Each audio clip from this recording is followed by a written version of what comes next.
Good morning guys. आज चाहिँ हामी खानसाईमा रहेको कुनिमिदाके अनि माउन्टेन चढ्न जाँदैछौँ र अहिले चाहिँ बिहानको 9 बजे हामी आसाके चिउस्याजो भन्ने ठाउँमा छौँ। हामी आसाके चिउस्याजोबाट आसाके ट्राइडेट हुँदै कुनिमिदाके जानेछौँ। फर्स्टमा चाहिँ हामी हाराइतो सान्सेओ पहिला जान्छौँ अनि त्यसपछि त्यहाँबाट ओर्लेर फेरि आओयामा भन्ने उसमा माउन्टेनमा चढ्छौँ अनि त्यसपछि बल्ल कुनिमिदाकेमा हामी पुग्नेछौँ।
लगभग 1 घन्टा हिँडेपछि हामी हाराइतो सान्सेओ भन्ने ठाउँमा पुग्यौँ र अब हामी हाराइतो सान्सेओबाट आओयामा हुँदै कुनिमिदाके जानेछौँ।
हाराइदोबाट हिँडेको लगभग 1 घन्टापछि हामी किनोको-युवा भन्ने ठाउँमा पुग्यौँ र यो किनोको-युवा चाहिँ च्याउ जस्तै देखिएको भएर किनोको-युवा नाम राखिएको हो। साथीलाई भोक लागेको भएर च्याउ खाँदैछ साथी चाहिँ।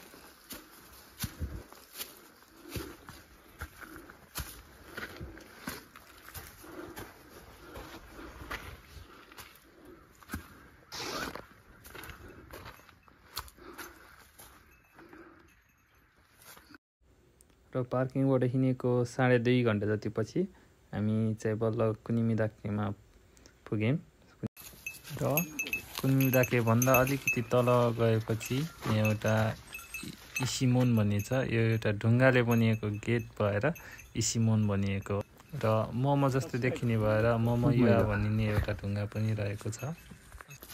आज चाहिँ हामी जाने भनेको ठाउँ सबै घुमियो अनि त्यसपछि अब हामी पार्किङमा फर्किँदैछौँ।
दिउँसोको 2:30 बजीतिर हामी चाहिँ पार्किङ लटमा फर्कियौँ।